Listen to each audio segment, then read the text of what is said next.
नीम गर्म दूध में शहद शामिल करके पीने से दिमाग ताकतवर हो जाता है। शाम के वक्त केला खाने से सीने में बलगम पैदा होती है।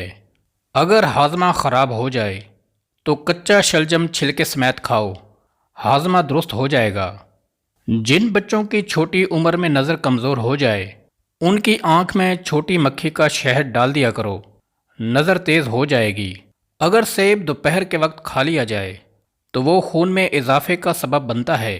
अगर बदन में एलर्जी का मसला हो तो नहाने से चंद मिनट कबल पानी में कद्दू का तेल डालकर जिस्म की मालिश कर लें और फिर नहा लें। बदन की एलर्जी से फौरी निजात मिल जाएगी।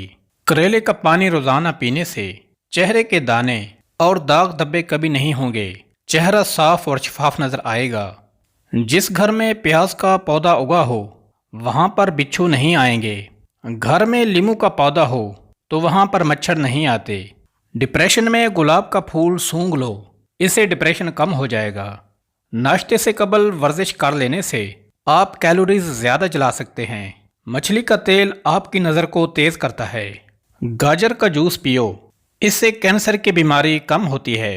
रोज़ाना 8 गिलास पानी पियो, जिल्द की कोई बीमारी नहीं होगी। सब्ज़ टमाटर खाओ, पट्ठों का दर्द दूर हो जाता है। कच्चे अनार का जूस पियो, चर्बी कम हो जाएगी।